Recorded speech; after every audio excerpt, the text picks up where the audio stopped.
tampak kehidupan orang beragama itu berkembang gitu ya, tampaknya nih, kenapa moralitasnya mandek atau tadi malah dikatakan Ya, nyungsep? karena memang sekarang ini kita melihat bahwa ada semacam kesenjangan antara iman dengan moralitas itu sendiri. Apakah bisa dikatakan sebenarnya bahwa sebenarnya sekarang sudah tidak ada agama? Yang ada adalah gedung-gedung di mana orang berhimpun dan melakukan hal-hal yang konon katanya dulu dilakukan oleh orang-orang beragama. Dan sekarang gereja-gereja diingatkan, kalau hadir di tengah masyarakat, banyaklah mendengar daripada ngomong. Sekarang lebih banyak mendengar. Kan gitu, apa teriakan-teriakan mereka. Lalu lakukan sesuatu yang bisa membebaskan mereka. Kira-kira gitu.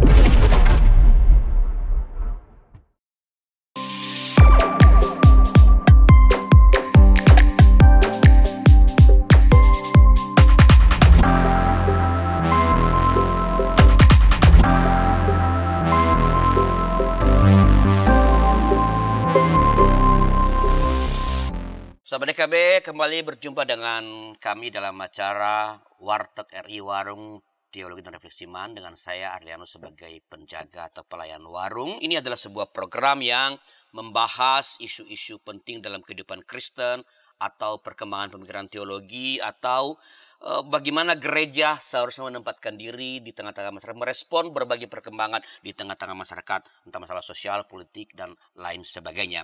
Nah, dalam episode kali ini kita bicara tentang gereja di tengah krisis moralitas spiritualitas, dan telah hadir di tengah-tengah kita, bukan di tengah-tengah sebenarnya sih di hadapan saya ya, narasumber kita yang tidak asing bagi Anda, Bapak Pendeta Dr. Albertus Pati. Selamat datang kembali Pak Berti.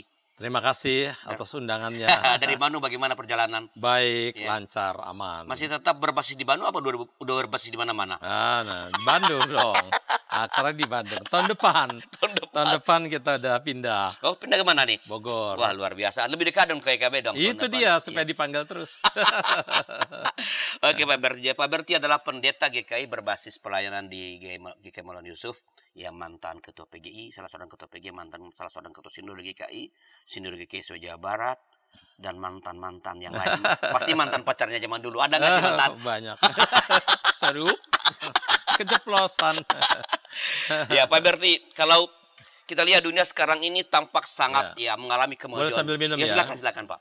Ya, sangat mengalami kemajuan luar biasa, ilmu pengetahuan berkembang, teknologi berkembang dengan sangat pesat, dan potensi ekonomi diperkirakan akan bertumbuh dengan baik. Ya. Banyak orang merasa optimis semua kita akan tiba pada dunia yang lebih baik ya. Kalau kita bilang kan Indonesia emas ya. Indonesia emas ya. Nah, ya. Tapi sebagian orang justru menganggap kita sedang berada dalam krisis yang sangat berat. Bagaimana pendapat Pak Berti?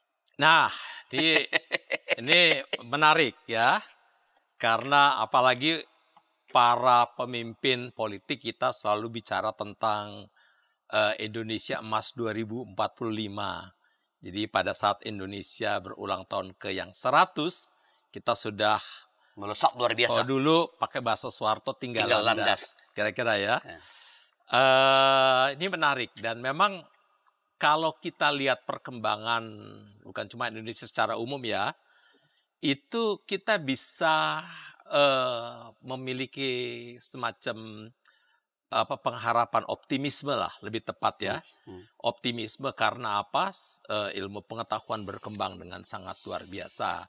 Ya, ilmu pengetahuan berkembang dengan sangat luar biasa. Teknologi berkembang dengan sangat hebat. Media berkembang dengan sangat dahsyat. Ilmu-ilmu yang lain, ekonomi dengan segala macam itu perkembangannya dahsyat luar biasa. Manusia ini memang sudah jadi seperti Tuhan lah, mampu melakukan apapun yang bahkan tadinya tidak terpikir bisa dilakukan. Di tengah-tengah hal-hal seperti itu memang tidak ada salahnya sebetulnya kalau orang itu kemudian memiliki satu dream ya, satu pemikiran bahwa kita pasti akan umat manusia akan lebih baik, umat manusia pasti akan lebih hebat ke depan dan sebagainya. Itu oke saja. Tetapi yang orang tidak sangka adalah yang orang tidak perkirakan terutama adalah karena pada saat kemajuan di dalam dunia teknologi, kemajuan di dalam dunia ilmu pengetahuan, media, dan sebagainya itu, termasuk ilmu kedokteran, transportasi, dan sebagainya, itu kita juga mengalami justru yang kita namakan kemunduran moralitas dan spiritualitas. Apa buktinya? Kata orang begitu kan nanya ke saya. Apa buktinya mengalami kemunduran moralitas dan spiritualitas? Oh, buktinya banyak sekali. Buktinya adalah pada saat kita bisa mengembangkan teknologi dengan begitu hebat dan dahsyat, pada saat yang sama kita bisa menciptakan bom-bom nuklir pembunuh umat manusia. Kita sekarang nggak usah perang langsung, semua tinggal pencet-pencet aja sambil ngopi di warung teologi kan gitu ya. Itu bisa langsung bisa bunuh orang, jutaan orang dengan segala macam hanya dalam satu kali pencet. Lalu media yang mestinya media itu berguna untuk media komunikasi sebetulnya. Tetapi yang terjadi adalah dia tidak menciptakan komunikasi lagi karena orang berpikir tentang efisiensi. Orang ngomong sekedarnya saja. Orang tidak berkomunikasi lagi. Sehingga yang terjadi adalah itu pun kalau ngomong juga lebih banyak perintah-perintah. Coba you lakukan ini, coba you lakukan itu dan sebagainya. Sehingga lebih banyak media itu yang mestinya menciptakan komunikasi terjadi diskomunikasi di antara sesama. Ekonominya juga begitu. Munculnya kapitalisme menciptakan kesenjangan ekonomi yang sangat luar biasa antara yang kaya dan miskin. 1% orang kaya di Amerika Serikat menguasai 40% kekayaan seluruh Amerika. 1% orang kaya di Indonesia menguasai 52%. Lebih besar ya? Lebih besar. Indonesia lebih parah lagi dari Amerika di dalam soal kesenjangan sosial ini. Artinya di situ terjadi ketidakadilan.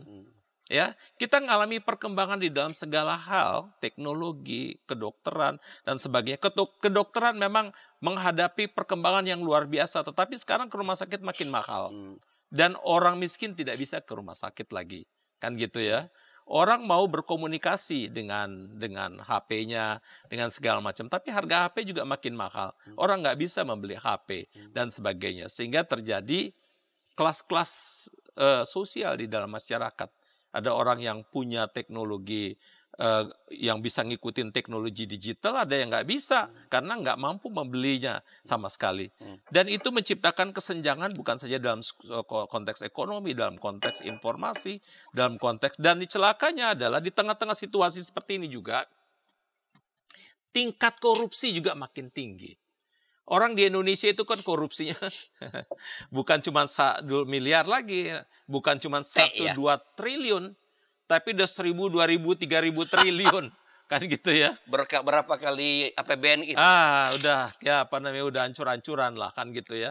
Sehingga memang kelihatan di tengah-tengah kemajuan yang begitu menggebu-gebu yang hebat ini, tapi tidak diimbangi dengan kemajuan dalam konteks moralitas dan spiritualitas kan gitu. Sehingga yang terjadi adalah kita sekarang menikmati satu kemajuan di dalam segala bidang kecuali kemajuan dalam konteks moralitas spiritualitas. Kita justru miss di situ. Kehilangan moralitas dan spiritualitas. Dan gini, gak ada gunanya kemajuan apapun kalau tidak diimbangi dengan kemajuan moralitas dan spiritual. Dia justru menciptakan neraka-neraka baru. Nah, kalau kita lihat kan negara kita Indonesia ini kan, kan dibangga-banggakan itu kita negara yang agamis. Ya kita bangga sekali kita ngirim orang ke luar negeri kemana-mana untuk menceritakan Indonesia yang sangat religius. Ya, agama-agama banyak di Indonesia dan semua katanya hidup gereja-gereja bertemu dengan baik dan besar. Gereja-gereja ada yang pengunjungnya 2.000, 3.000, bukan hanya gereja. Ya, tempat-tempat ibadah agama-agama lain pun penuh. Ya, kalau hari Jumat kita lewat ke jalan itu luar biasa. Ditutup jalan ya. Dan kita mengatakan wah luar biasa. Ya, luar biasa. Nah, kalau begitu, kalau tampak kehidupan orang beragama itu berkembang gitu ya, tampaknya nih, kenapa moralitasnya mandek atau tadi malah dikatakan nyungsep? Karena memang sekarang ini kita melihat bahwa ada semacam kesenjangan antara iman dengan moralitas itu sendiri. Rata-rata beragama itu lebih banyak menekankan pada soal-soal yang ritual. Agama justru menekankan pada soal-soal yang simbol-simbol. Mungkin salibnya besar, mungkin jubahnya panjang, mungkin jenggotnya, mungkin juga topinya tinggi dengan segala macam. Itu yang ditekankan di dalam konteks itu. Jadi lebih banyak persoalan-persoalan individual, personal aja dia dengan Tuhan, dan tapi juga soal-soal simbol-simbol dan ritual. Tetapi dia tidak memiliki efek di dalam kehidupan sosial masyarakat. Dan artinya adalah agama-agama justru gagal dalam memberikan moralitas, terutama spiritualitas sosial bagi kehidupan bermasyarakat. Agama-agama ketinggalan sekali di situ. Ya, jadi oleh karena itu kalau orang bilang, oh kalau kita bisa menghadapi situasi yang seperti ini, kalau kita punya iman nggak cukup. Iman saja nggak cukup. Harus di iman itu ada yang iman personal, tapi ada iman yang bersifat sosial, nggak sekedar cuma iman percaya pada Tuhan. Ada iman yang membuat jadi pasif, nggak lakukan apapun. Yang penting saya banyak doa, yang penting saya banyak ke gereja. Nggak cukup iman. Yang dibutuhkanlah iman plus moralitas sosial terutama, dan plus harus punya ilmu pengetahuan satu kaligus.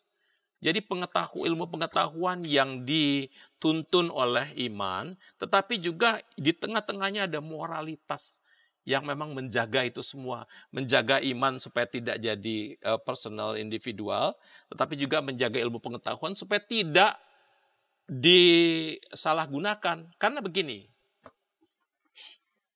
sebetulnya yang kita hidup kalau kita memang membaca ada satu buku menarik itu judulnya The Theory of Communicative Action. Communicative Action. Ya, itu ditulis oleh Jürgen Habermas. Ya, dia katakan begini. Sekarang ini kita punya dunia ini dibagi dua, kata Jürgen Habermas. Dia ada satu dunia yang dia katakan life world, ya, dunia kehidupan, tetapi ada yang dia katakan adalah system world, dunia yang dikuasai oleh satu sistem. Nah, dunia yang dikuasai oleh satu sistem ini adalah dunia yang menguasai teknologi, tetapi dengan pikirannya efisiensi, lalu gimana cari cuan, gimana cari efektivitas, lakukan yang strategi-strategi untuk menguntungkan, dan gimana meraih kekuasaan dan sebagainya. Ini dunia yang system world, dunia sistem, ya.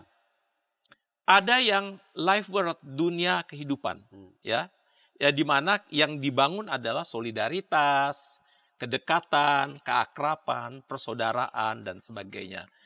Itu yang dibangun, ya. Yang satu solidaritas, life world, yang satu sistem adalah efisiensi, cari untung. Lalu hubungannya juga hubungan di dalam konteks gimana dia transaksional, kan gitu ya. Nah, celakanya ini kata Habermas dalam bukunya ini, sekarang ini bukan life world yang dimana solidaritas, keakraban, dialog, komunikasi yang indah kebersamaan itu yang menguasai dunia, tetapi sekarang ini yang menguasai kita semua adalah dunia yang berpikir tentang efisiensi, gimana cari untung, gimana cari kekuasaan, dan itu menyerap di hampir semua institusi apapun, termasuk institusi agama.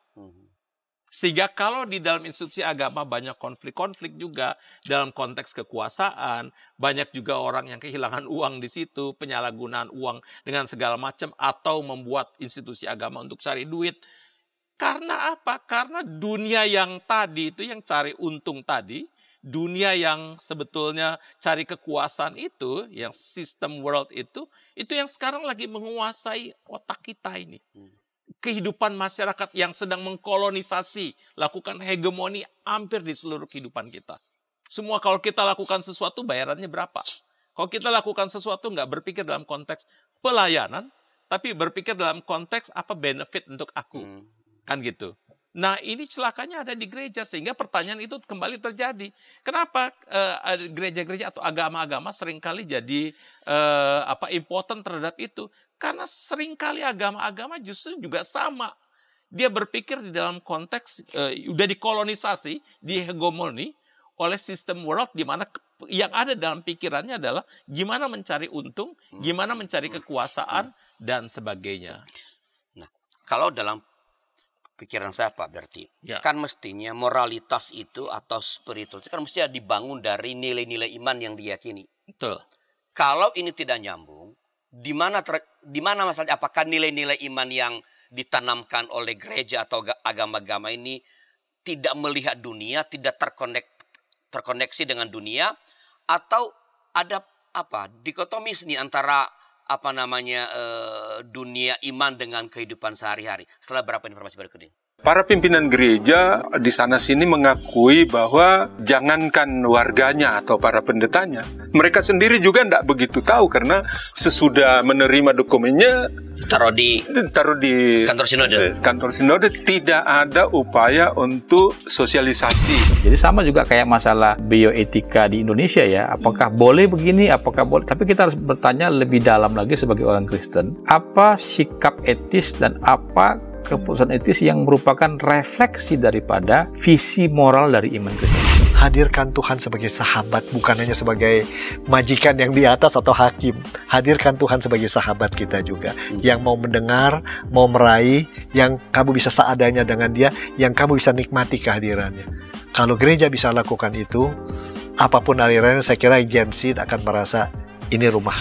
Ternyata masih banyak komunitas kita yang tanpa sadar budaya hierarkis di dunia itu dibawa masuk ke gereja. Bagaimana sikap majelis, sikap anggota jemaat terhadap sapam gereja, terhadap pekerja gereja, itu kita kadang-kala tidak memperlakukannya sebagai sahabat, tapi ya pesuruh aja yang ya udahlah.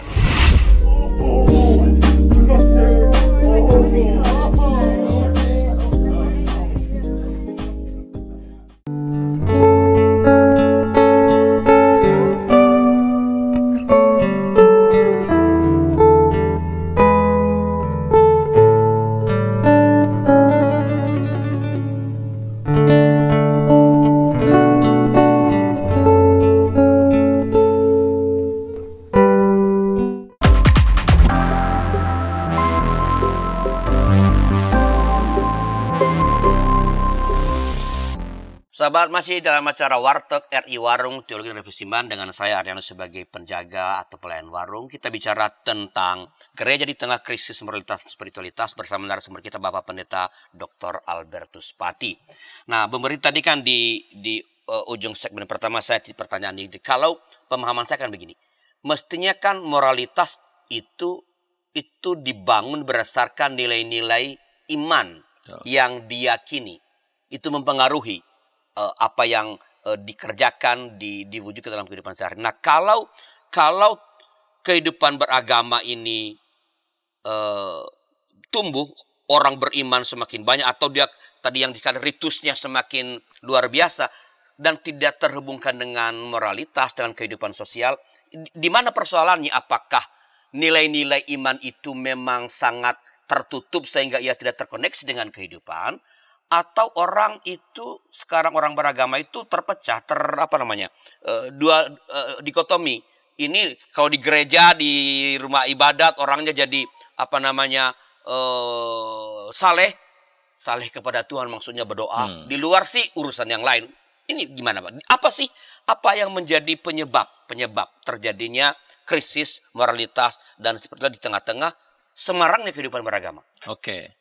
Jadi ketika kita bicara krisis moralitas ini kan di dalam konteks krisis moralitas sosial, ya, yang membuat seseorang beriman memiliki dampak sosial yang konstruktif, yang positif bagi kehidupan semua. Nah, sekarang kita bicara sebetulnya tentang penghayatan keagamaan, ya, bukan bicara tentang agamanya, tapi soal penghayatan keagamaan. Dan dalam konteks penghayatan keagamaan, ada orang yang menghayati agama di dalam konteks individualis. Oh, yang penting hubungan saya dengan Tuhan. Yang penting saya tidak bohong. Yang penting saya banyak doa, banyak baca Alkitab, kasih persembahan cukup. Ya, itu dalam konteks yang lebih relasi personal aja. Itu penghayatan agamanya sampai di situ. Tetapi ada juga orang yang menghayati agamanya di dalam konteks dikotomi.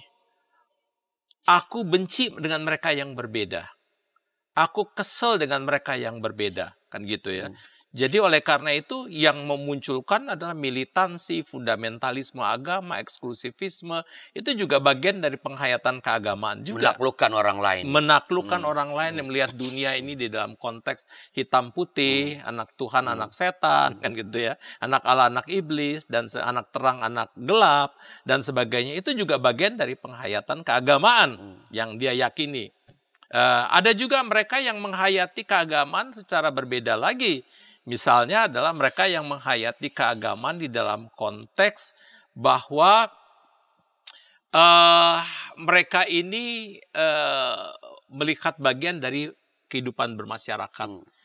Bagaimana dia harus memberikan kontribusi di dalam persoalan-persoalan masyarakat, masalah-masalah yang ada dalam masyarakat, menciptakan common good, kan ya, kan gitu ya. Dan ini kan hal yang ini, dari ini tergantung pada ada di penghayatan iman yang mana ini. Jadi bukan sumber imannya, bukan sumber pengajaran yang keliru. Iya. Di penghayatan orang per orang. Betul. Jadi apakah penghayatan iman dia ini menciptakan seperti yang tadi nomor 2, destruktif bagi orang lain, atau penghayatan imannya membuat dia sebetulnya mengisolasi diri, menarik diri dari kehidupan dunia, cuman berpikir dalam konteks personal, individual dengan Tuhan, atau penghayatan imannya adalah meletakkan dia pada situasi di mana dia merasa bagian dari yang lain dan dia harus memberikan kontribusi bagi kehidupan bersama ini, kan gitu ya. Dan ini tergantung di mana penghayatan iman. Nah, kebanyakan gereja-gereja ya, atau bahkan agama-agama di Indonesia, yang karena gini, ini kan yang menariknya ya. Indonesia itu ditempatkan sebagai negara nomor 2 yang paling religius di dunia. Nomor 1 Mesir kalau nggak salah ya. 91% orang Indonesia kalau ngomong apa-apa harus ada agamanya. Kan gitu. Semuanya berpikir di dalam konteks keagamaan. Tetapi problemnya adalah agama macam apa? Gitu. Penghayatan keagamaan macam apa yang dia miliki, kan gitu. Ternyata kalau kita lihat penghayatan keagamaan yang dimiliki ini tidak punya korelasi apapun dengan kehidupan sosial di mana dia hidup. Efeknya adalah memang orang menghayati keagamaan dengan simbol-simbol, dengan ritual-ritual, dengan luar biasa sekali.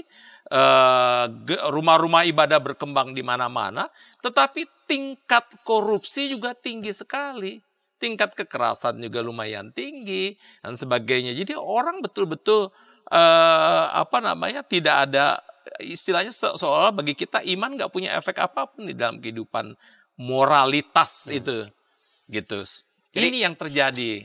Diskoneksi itu kalau tadi Pak Berdi mengatakan diskoneksi antara iman dengan realitas itu karena cara penghayatan orang terhadap imannya. Betul. Apakah tidak ada kemungkinan bahwa memang sumber yang dihayati itu ajaran-ajaran gereja atau ajaran agama-agama itu memang sudah sudah terkotak, ada ajaran ada yang mengajarkan permusuhan tadi, ada yang mengajarkan yang penting lu saleh lalu kasih persepuluhan itu udah beres, dan ada yang mengajarkan nggak cukup dengan itu, iman itu harus punya impact. Apakah tidak ada kemungkinan sumbernya ini yang memang peragamawan itu loh? Ya, memang sumbernya dari agamawan yang mengajarkan, yang menginterpretasikan kitab sucinya atau agamanya itu yang disampaikan dan diteruskan kepada umatnya. Karena dalam konteks terutama gini, di dalam konteks dunia yang lebih plural sekarang ya, yang kita butuhkan bukan saja satu keyakinan keagamaan atau penghayatan keagamaan yang bersifat personal, tetapi yang kita butuhkan adalah penghayatan keagamaan yang sifatnya lebih sosial, dan kita tidak membutuhkan penghayatan keagamaan yang di dalam konteks dikotomi itu, konflik antara menciptakan konflik dan permusuhan antar agama. Dunia ini begitu adalah rumah di mana kita tinggal dan hidup bersama. Kita harus bersama-sama membangun semacam dialog. Tetapi kalau kita kembali lagi kepada pemikirannya si Jürgen Habermas, itu bukan sekedar dialog dalam konteks kata-kata, tetapi communicative action. Jadi dialog yang lebih banyak pada aksi-aksi nyata juga, yang betul-betul membangun keakraban. Dialog yang mulai diawali dari penghargaan terhadap orang lain, penghargaan terhadap sesama. Sehingga apapun dia, perbedaan etnik, mungkin perbedaan status sosial, perbedaan agama, atau perbedaan gereja, kita menghargai. Mari kita duduk bersama, mari kita bicara bersama, bukan lagi percakapan yang dibumbui oleh manipulasi-manipulasi, tetapi percakapan yang jujur. Percakapan di mana ada sesuatu yang bisa kita sepakati, ada hal-hal yang mungkin tidak bisa kita sepakati, tapi kita bisa tetap hidup bersama. Gitu. Dan inilah percakapan yang setara, gitu, yang dibutuhkan sekarang oleh masyarakat. Percakapan tentang apapun, bukan cuma dalam konteks tentang doktrin-doktrin dan dogma agama, tapi kita harus mempercakapkan situasi korupsi, mempercakapkan kemiskinan, kita harus mempercakapkan penebangan hutan, kan gitu ya. Kita harus mempercakapkan banyak hal, dan agama-agama membutuhkan percakapan yang jujur seperti itu. Jadi kalau itu terjadi, kalau saya coba mengikuti pemikiran Pak Berti, kalau kita sekarang mengalami krisis di moralitas, spiritual, itu karena agama-agama memang tidak mengajarkan hal-hal yang membuat umat itu terkoneksi dengan dunia yang nyata, dengan kehidupan sosial, dengan mereka yang berbeda, dengan krisis dengan korupsi, dengan alam yang semakin menderita. Jadi ajaran agama itu sendiri hidup dalam kotak yang terpisah dari dunia yang nyata. Ini apakah begitu? Bukan cuma dia hidup dalam kotak, tapi seperti yang saya katakan tadi, bahkan jangan-jangan jangan-jangan agama sendiri sudah terkooptasi, sudah didominasi dengan kehidupan sistem, life system itu tadi yang kata Jürgen Habermas, di mana pikirannya hanya efisiensi, uang, ekonomi dengan jabatan. Jangan-jangan dia sendiri juga berpikir yang sama. Kalau agama sendiri sudah terkooptasi, sudah terkolonisasi, kalau pakai bahasanya si Jürgen Habermas, sudah terkolonisasi dengan budaya, keuangan, kekuasaan, dan sebagainya, ya yang keluar juga sama juga. Kalau dia berhubungan dengan orang lain, dia tidak berpikir berpikir untuk kepentingan bersama, kebaikan bersama. Tapi dia berpikir, gimana gue dapet cuan? Gimana gereja gue tambah hebat? Gimana gereja gue tambah hebat? Tambah besar. Gimana gue punya kolektor makin tinggi, makin hebat, dan sebagainya. Dan kalau agama semua berpikir yang sudah terkooptasi dengan pemikiran yang kekuasaan, dengan pemikiran gimana mendapatkan benefit, keuangan, cuan. Terus, ya, dia nggak lagi berpikir dalam konteks pelayanan. Dia nggak lagi berpikir dalam konteks membela orang miskin. Dia nggak lagi berpikir dalam konteks melawan ketidakadilan.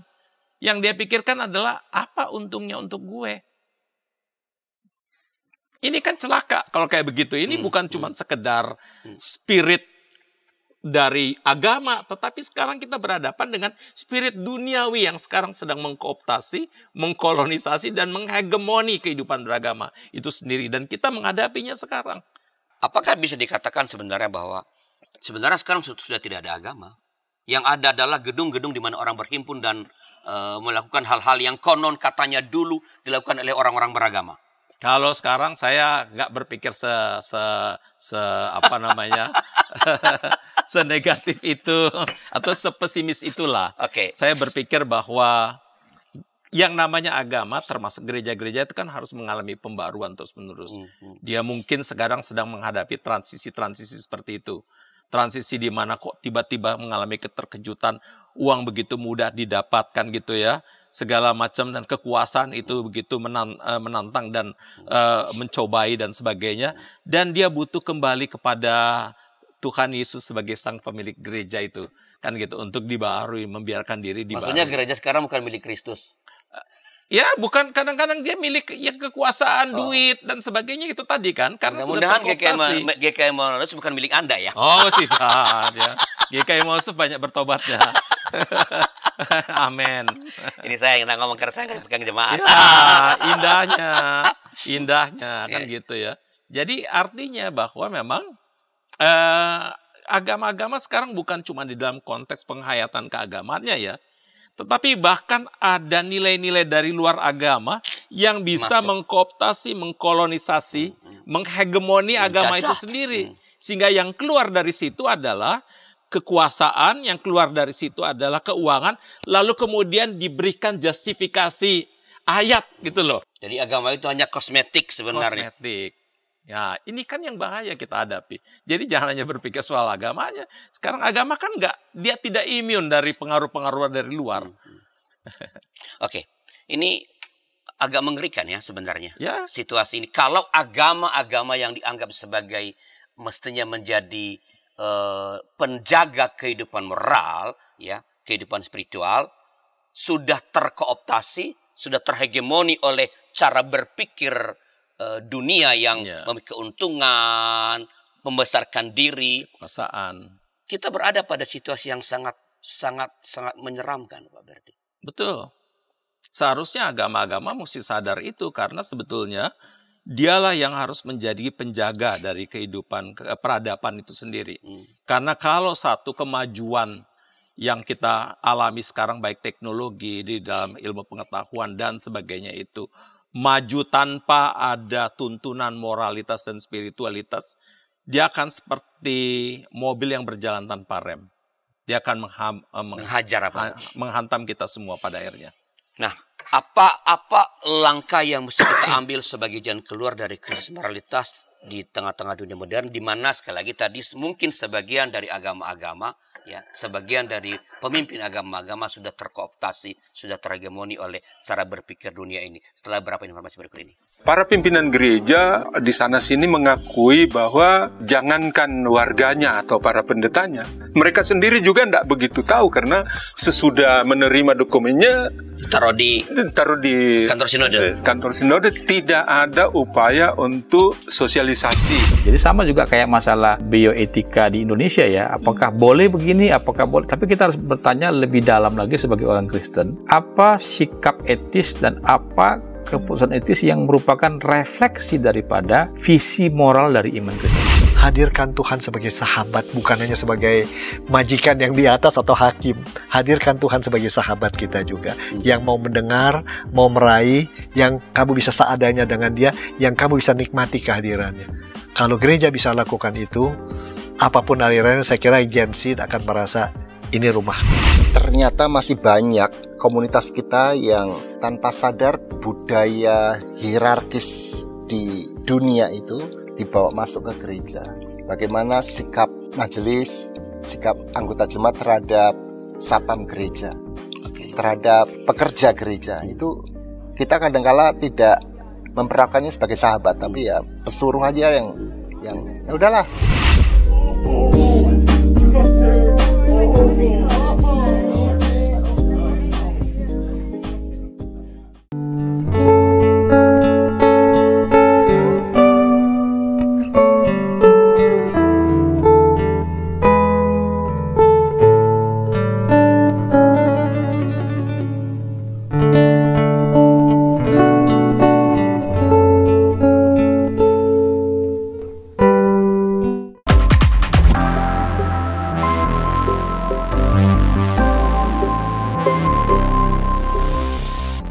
Terima kasih sahabat, masih bersama kami dalam acara Warteg RI Warung Teologi Universitas Iman dengan saya sebagai pelayan warung, dan narasumber kita Bapak Pendeta Dr. Albert Suspati. Kita bicara masih tentang gereja di tengah krisis moralitas spiritualitas.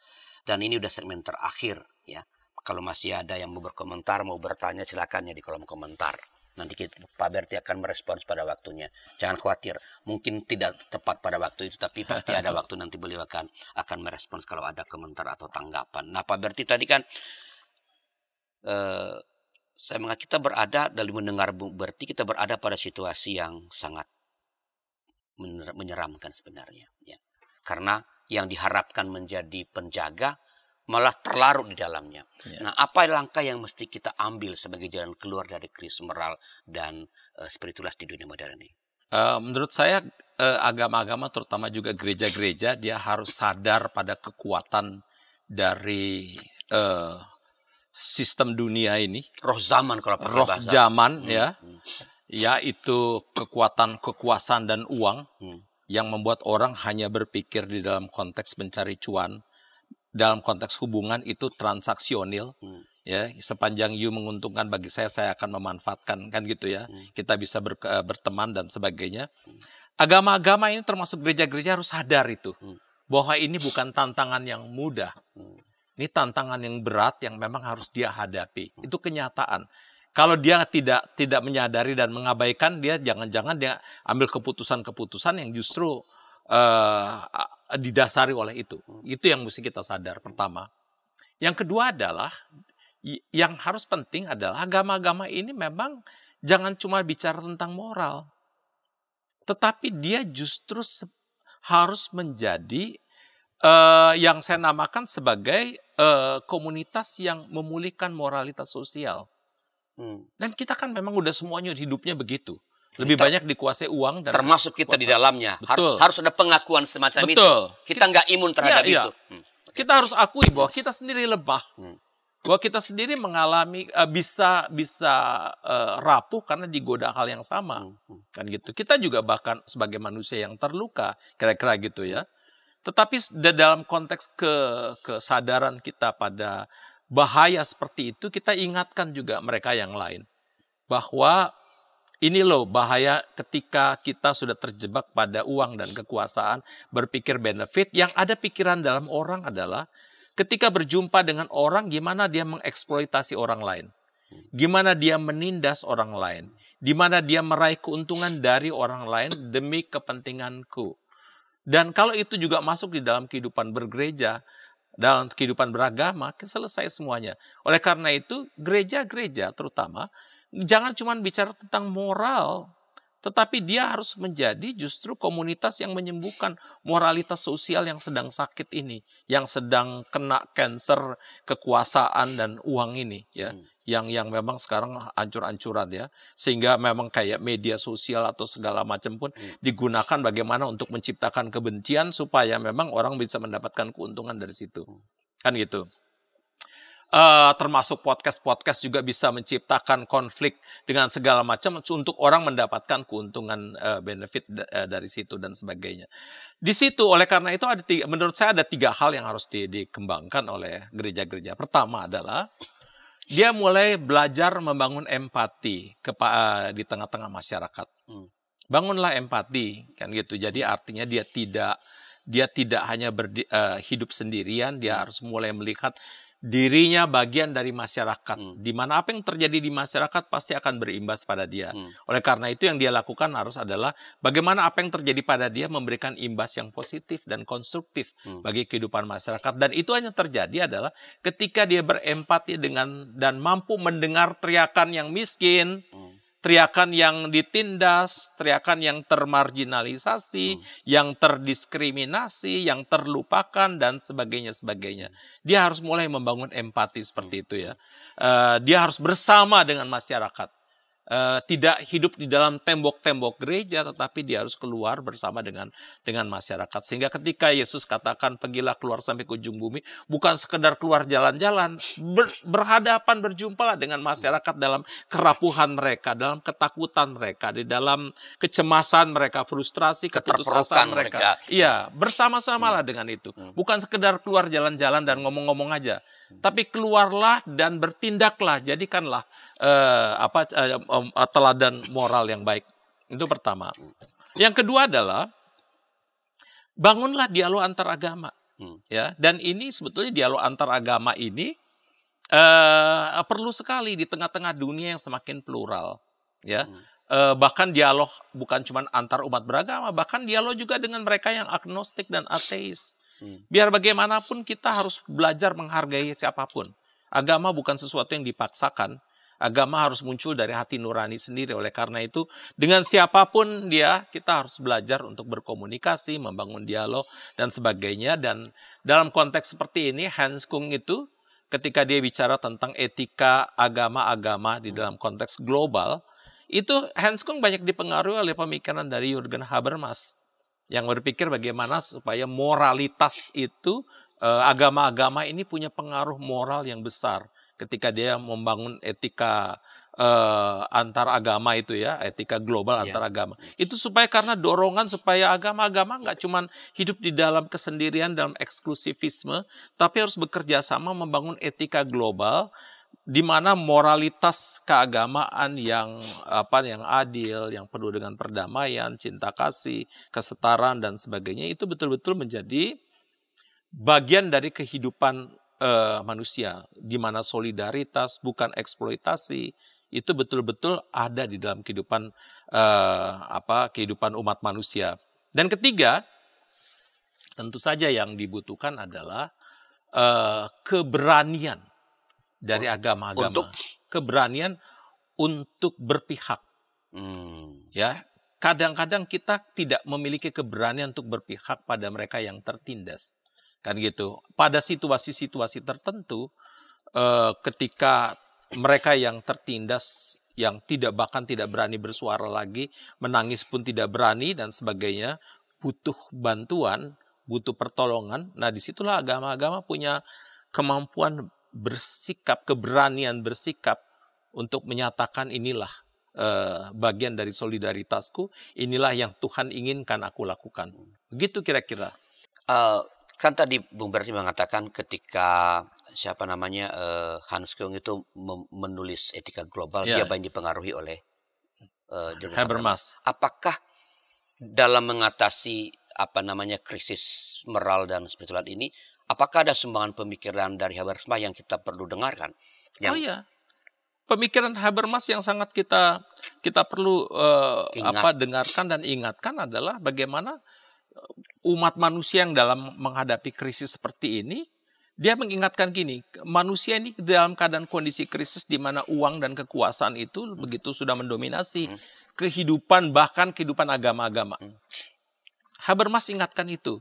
Dan di dalam konteks yang seperti itu, kita butuh communicative action, bukan sekedar berkomunikasi verbal, tapi communicative action, di mana banyak tindakan-tindakan, action-action yang dibutuhkan untuk membangun dialog, kebersamaan, solidaritas antar umat manusia. Kan gitu. Itu yang sekarang lagi dibutuhkan, dan dalam konteks yang seperti itu kita mulai, communicative action hanya bisa dimulai ketika kita sudah bisa melihat yang lain sebagai manusia yang berharga.